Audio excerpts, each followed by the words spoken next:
This is the second tutorial in the series that I'm doing on friendship bracelets. Last time we did a bracelet that looked like this, that has the really interesting spiral pattern. And today we're going to do a bracelet that looks more like this one. This is actually one of my favorites to make right now. I just really love the texture that you get with this. So to get started, you want to choose 3 or 4 strings of different colors. I like to use 4 only because you can really switch up the pairings of the color as you're working, and it just allows for a little more variety. But if you want to, you can definitely use 3. So once you have picked your colors, just cut them to length, and I would again suggest probably about an arm's length or an arm and a half, which is very specific. Not really. So yeah, just about an arm or an arm and a half, and then you're going to do that same simple overhand knot. And again, remember to leave plenty of room on the end so that you can tie it on once it's a bracelet. So you make a nice tight knot, and then you're going to tape it down.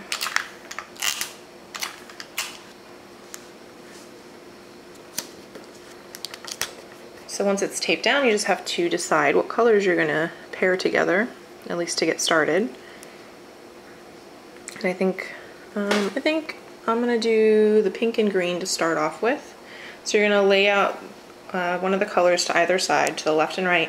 And then the 2 that you're not using right now, those are going to act as one string, and that's going to be the string that you knot onto.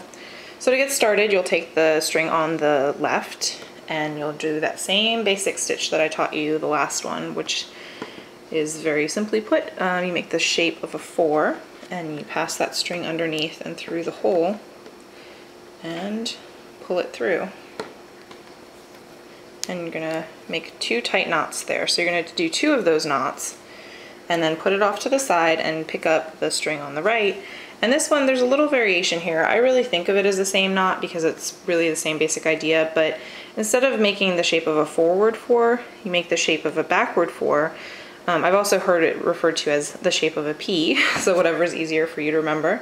And then again, just slide that, the end of the string through the hole around the string, and then you pull it up, and you're going to do that one twice. And you just keep going, and that's all you need to know in order to do this bracelet. You're just going to keep doing that over and over again. And so I'll take a second and show you this one again, since it is a little bit different. You make the shape of a backward 4 and slip it right under that string that you're knotting onto again, and pull it tight, just like with the regular forwards 4 knot. So in the future, I'm probably going to be referring to these as backward and forward knots. So right now I'm doing 2 forward knots, which again came from that forward 4. And then I'll be doing 2 backward knot, which came from that backward 4.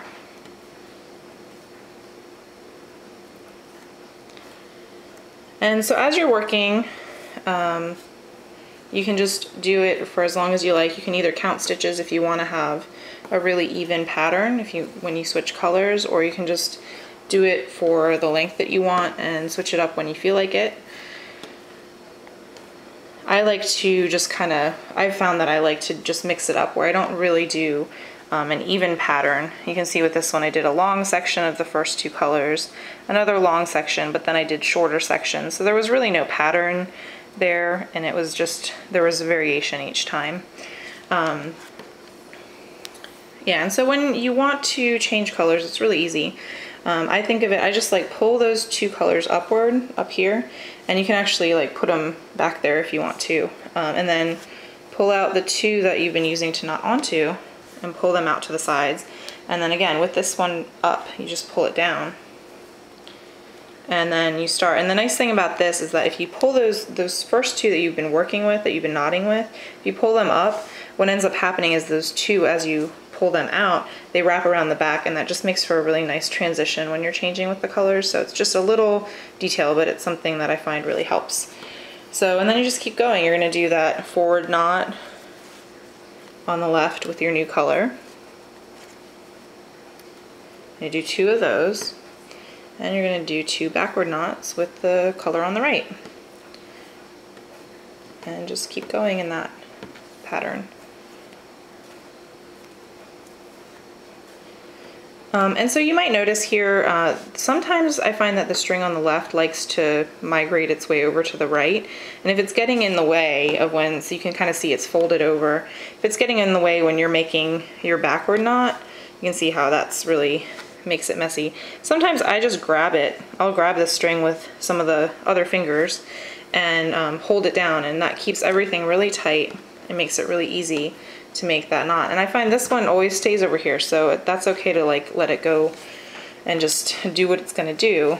But I do find that sometimes the thread on the right, or sorry, the thread on the left does like to be over on this side. And so I'll just grab it with these fingers and hold it tight as I make the next knots. So yeah, just keep going that way. If you want to switch up the colors and say have a different pairing than the first two that you started out with, say I want to do, I'll pair the gold and the green together. Again, I'll just, so I'm not going to be using the gray anymore, I'll lift that one up and pull it down, so that's now in the middle, and the green sort of wraps around from the back, and just start, you know, just keep working that way using that new color. You'll go back to the gold because we're using that. And then you're going to do a backward knot with that green now instead of the gray because you switched it out. So it's really easy to switch colors, and again, I like to just do it in a more varied fashion, but you can definitely do a more regular pattern. And there's lots of options this way.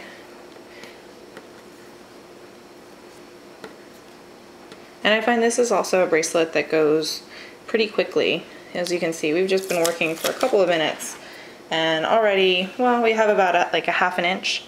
So it does go pretty quickly, and I think you get like a really neat looking bracelet at the end. So hopefully you feel inspired to give this one a try, and if you do, please let me know. Let me know how you find the tutorial, and yeah, if you do make one of these, I'd love to see what you make. So next time I'm going to be doing a bracelet that, this was actually the one that I was trying to make when I sort of stumbled upon this style. This is actually a macrame knot, and I think this is really kind of, it's very cute because it's really flat, and it just makes a really pretty, another small bracelet, but it's a really pretty one. So I think that's the next one I'm gonna be doing in this series. So keep an eye out for that. I hope to do that in the next few days or so. And yeah, thanks for watching.